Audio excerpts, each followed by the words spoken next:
Lehenengo Wiresaken pakete guztiak dauzkagula ziurtatu behar gara. Horretarako lehenbizi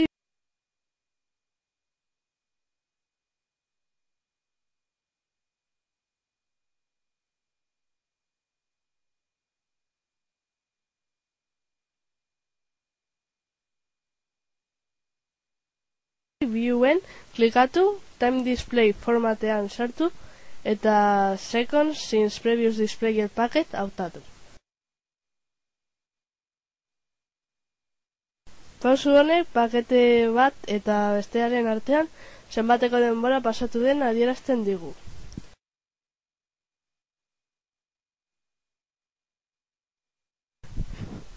Filtratzen ez bada izkizu zenak.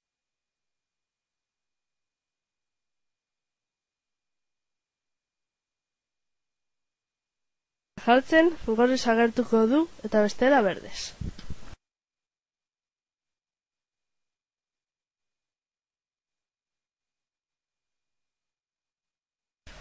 Filterren ARP jarri eta gero applyri ematen zaio eta orduan jarritako filtroa aplikatzen da eta ARP paketeak erakusten dira.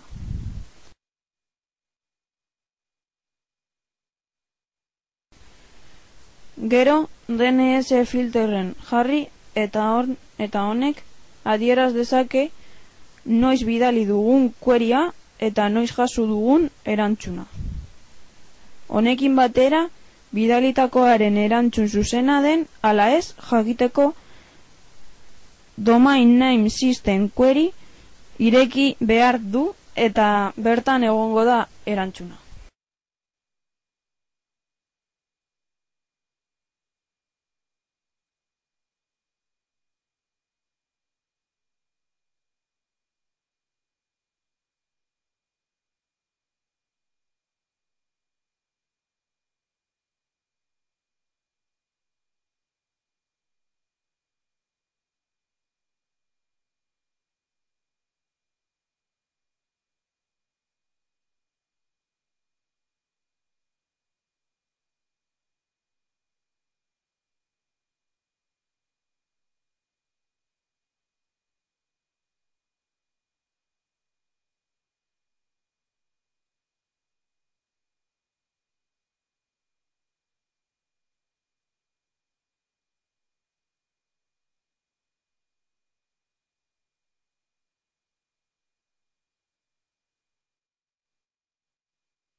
Azkenik, HTTP filtroan jarriz, beheko partean adierazten digu pakete kantitatea eta erantzuten diren kopurua.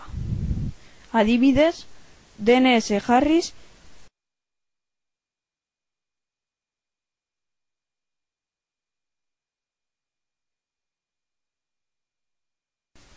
beheko partean adierazten digu pakete eta bidalitako kopurua.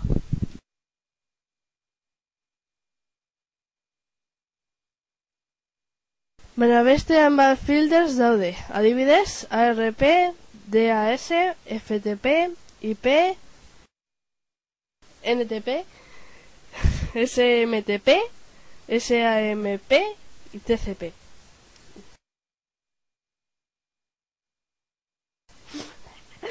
Ikusten duzu.